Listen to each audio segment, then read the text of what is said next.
Back to Shailaja's kitchen. ఈరోజు మనం చేసుకోబోయే recipe veg pulao.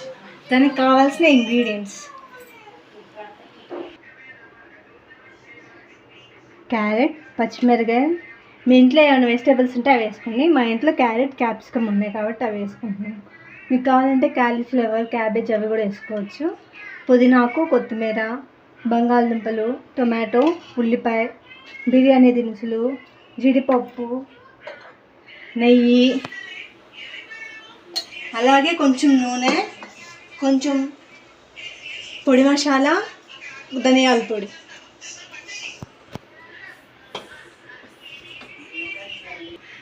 First stove on చేసుకొని కుక్కర్ పెట్టుకున్నాం. కుక్కర్లో బిర్యానీ ఈజీగా తొందరగా అయిపోయింది కాబట్టి కుక్కర్లో చేసుకుంటున్నాం. టేస్టీగా కూడా వచ్చింది. ఇప్పుడు కుక్కర్ పెట్టుకొని ఇందులో కొంచెం నూనె, నెయ్యి వేసుకుందాం.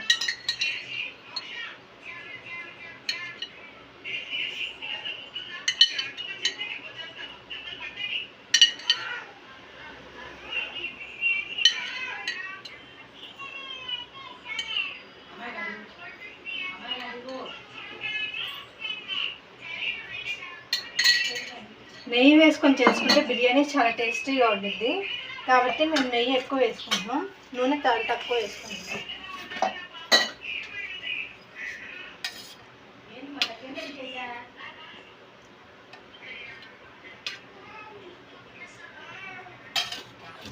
ఇప్పుడు కొంచెం నూనె కాగినాక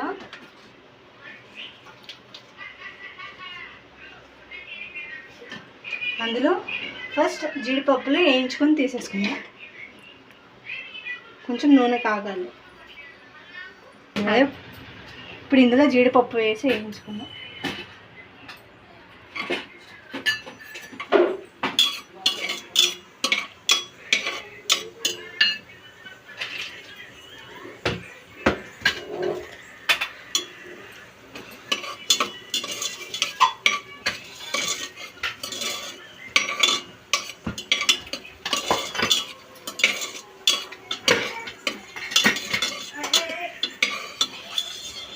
జీడిపప్పు ఇలా ఈ కలర్ వస్తే చాలు, ఇంకా మాడిపోతే తీసేసుకుందాం.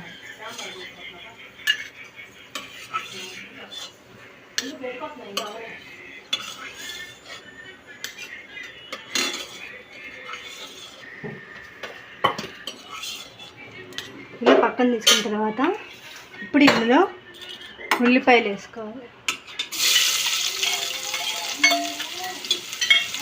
అలాగే దీంట్లో పచ్చిమిరకాయలు వేసుకోండి.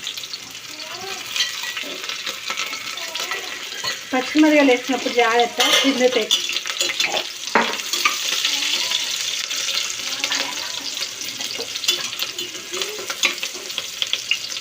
ఇప్పుడు ఇందులో కొంచెం అల్లం చిన్నులపై పేస్ట్ వేసుకున్నాం.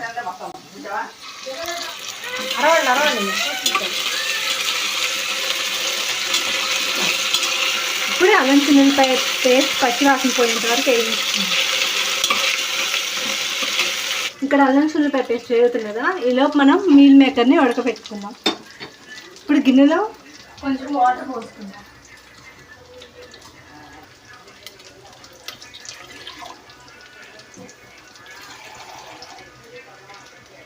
వాటర్ పోసుకొని ఇప్పుడు ఇందులో కొంచెం సాల్ట్ వేసుకుందాం.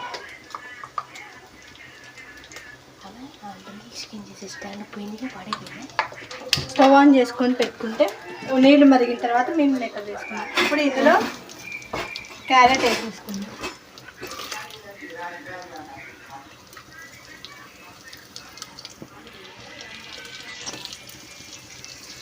క్యారెట్తో పాటు కొన్ని బంగాళదుంపలు,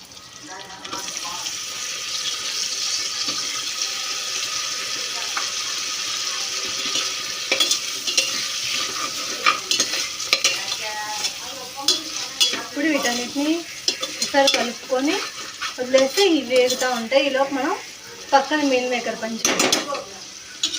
ఇలా మాటల్లో పడి మేము బిర్యానీ దినుసులు వేయటమే మర్చిపోయాం. ఇప్పుడే వేసుకుందాం. ఇందులో ఇప్పుడు వీటిని బాగా కలుపుకొని దీని మీద మూత పెట్టేసుకుందాం. అవి బాగా వేగి ఉడుకుతాయి. ఇప్పుడు మన మీల్ మేకర్కి వాటర్ బాగా మరుగుతున్నాయి కదా, ఇందులో మీల్ మేకర్ వేసుకుందాం.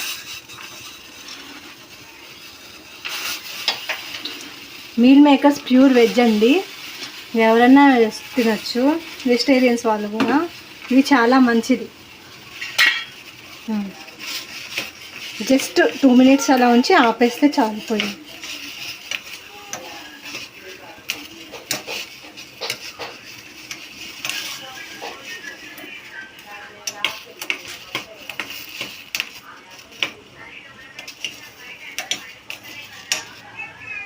ఇలా హాట్ వాటర్లో ఉంచితే చాలు. ఇంకా స్టవ్ ఆఫ్ చేసుకొని 2 minutes ఉంచి తీసేయాలి. ఇదిగోండి ఇలా ఉడికినాయి కదా. మీరు హాట్ వాటర్ పొయ్యి మీద పెట్టి చేసుకుని అవసరం లేదు. హాట్ వాటర్ ఇందులో పోసి వదిలేస్తే ఇలా ఉడికిపోతాయి. ఒక 2 minutes వీటిని వదిలేసి తర్వాత వడకట్టుకుందాం. ఇప్పుడు ఇందులో కొంచెం పుదీనాకు, అలాగే టొమాటోలు కూడా వేసేసుకుందాం. మేము ఒక టొమాటోనే వాడుతున్నాం. ఎక్కువ టొమాటోలు వాడితే అది టొమాటో రైస్ ఫ్లేవర్ వస్తుంది. ఇది వెజిటేబుల్ది కాబట్టి ఓన్లీ మీకు ఇష్టమైతే 1, 2 లేదా క్వాంటిటీని బట్టి వేసుకోండి. దీన్ని ఒకసారి కలిపి మూత పెట్టేసుకుంటే మగ్గిపోతాయి.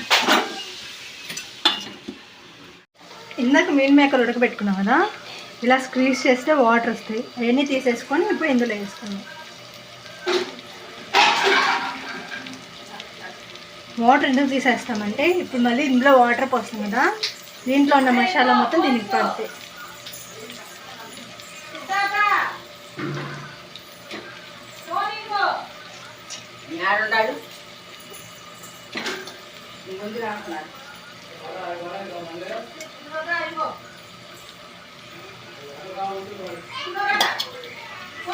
ఇప్పుడు దీన్ని ఒకసారి ఇలా కలుపుకుందాం.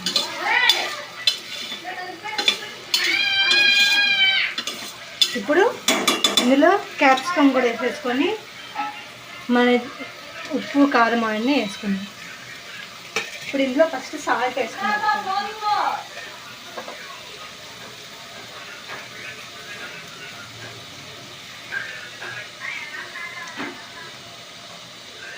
నేను రైస్కి సరిపడా కూడా వేసుకుంటున్నాను. వాటర్ పోసేటప్పుడు ఒకసారి చూసి వేసుకుందాం. ఉప్పు, కొంచెం కారం, ఆల్రెడీ పచ్చిమిరపకాయలు వేసాము అందుకని కారం కొంచెం వేస్తాము. అలాగే కొంచెం పొడి మసాలా, గరం మసాలా పొడి కొంచెం, అలాగే కొంచెం ధనియాల పొడి,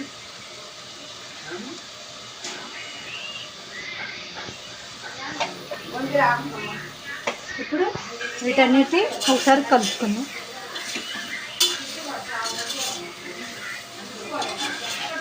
ఈ మసాలాలన్నీ ఈ లోపల ఉన్న ముక్కలకి బాగా పట్టాలి.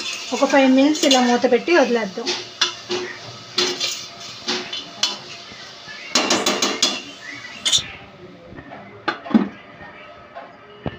బాస్మతి రైస్ తీసుకున్నాము.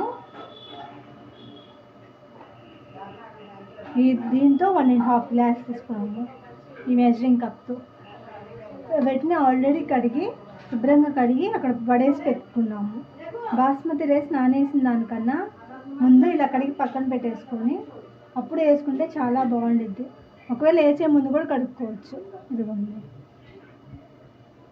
వీటిని ఇలా పక్కన పెట్టుకుందాం. చూసారు కదా, ముక్కల్లో అన్నీ వేసాము కదా. ఇప్పుడు ఇందులో కొంచెం వాటర్ పోస్తున్నాం. నేను ఈ గ్లాస్తో రైస్ తీసుకున్నా కాబట్టి 1.5 glass రైస్ తీసుకున్నా, అందుకని 3 glasses వాటర్ పోసుకుంటున్నాం. ఎక్కువ పోస్తే అన్నం మెత్తగా వస్తుంది.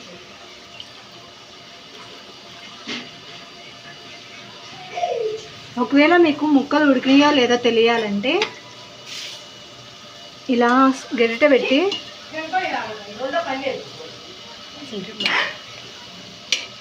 ఇలా అంటే 2 halves అవుతాయి. అయినా మనం వాటర్ పోస్తాం కాబట్టి అందులో ఇంకా ఉడుగుతాయి. ఇదిగోండి ఆల్రెడీ చాలా వరకు ఉడికిపోయినాయి. ఇప్పుడు వాటర్లో ఉడుకుతాయి కాబట్టి ఇంకా సరిపోతుంది. ఇప్పుడు వాటర్ పోసుకున్నాం.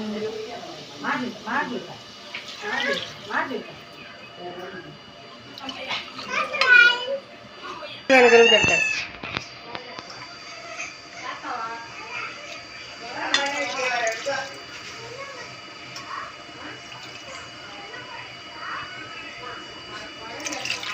3 పోసాను కదా, జస్ట్ కొంచెం అంతే. ఇప్పుడు ఈ వాటర్ మరిగేంత వరకు నేను కవర్ చేసేసుకున్నాను. ఒకసారి అలా తిప్పి సాల్ట్ అన్నీ వాటర్ మరిగినప్పుడు చూసుకొని. మంచి అమ్మాయి కదా అమ్మాయి, మన వీడియో చేసుకొని వెళ్ళిపో. మా ఇంట్లో పిల్లల వాళ్ళు ఎక్కువైపోయాయి. ఇదిగోండి వాటర్ మరుగుతుంది కదా, ఇప్పుడు ఇందులో టేస్ట్ చూసుకున్నాం. ఉప్పు అన్నీ సరిపోయినాయా లేదా? సరిపోయింది, టేస్ట్ కరెక్ట్గా సరిపోయింది. ఇప్పుడు ఇందులో రైస్ వేసేసుకున్నాం. బాత్రూమ్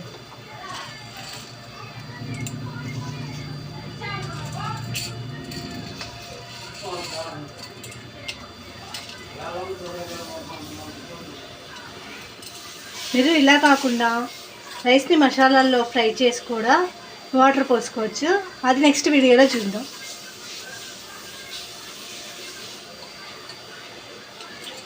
సమ్మర్ వచ్చేసింది కదా, మీరు పుచ్చకాయ అలాంటి ఫ్రూట్స్ ఏమైనా తింటున్నారా? బయట ఎండలు బాగా మండిపోతున్నాయి. ఇప్పుడు ఇందులో కొంచెం కొత్తిమీర వేసుకుందాం. మనం ఇందులో రైస్ వేసినాక ఎక్కువసార్లు తిప్పకూడదు, ఎందుకంటే రైస్ విరిగిపోతుంది. అలాగే ఫస్ట్ వేయించుకున్న జీడిపప్పు కూడా వేసుకుందాం. ఇప్పుడు దీన్ని జస్ట్ ఊరికనే సైడ్స్ నుంచి ఇలా, ఎందుకంటే మసాలాలు నూనె మొత్తం పైన తేలుతాయి కాబట్టి. ఇప్పుడు పైన నుంచి కొంచెం నెయ్యి వేసుకొని మూత పెట్టేసుకుందాం.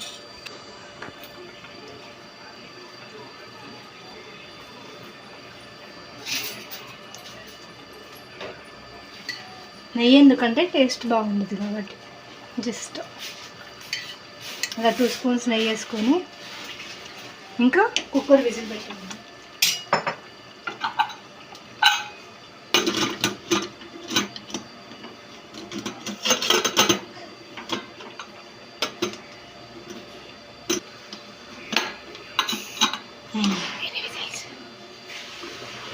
మీ కుక్కర్ని బట్టి ఉండిద్దండి విజిల్స్ అనేది. మా అయితే 2 విజిల్స్ అయితే సరిపోతుంది మా కుక్కర్ అయితే. ఒక 10 మినిట్స్ అయితే మన బిర్యానీ వెజ్ పులావ్ రెడీ. ఇప్పుడు దీన్ని సర్వ్ చేసుకుందాం.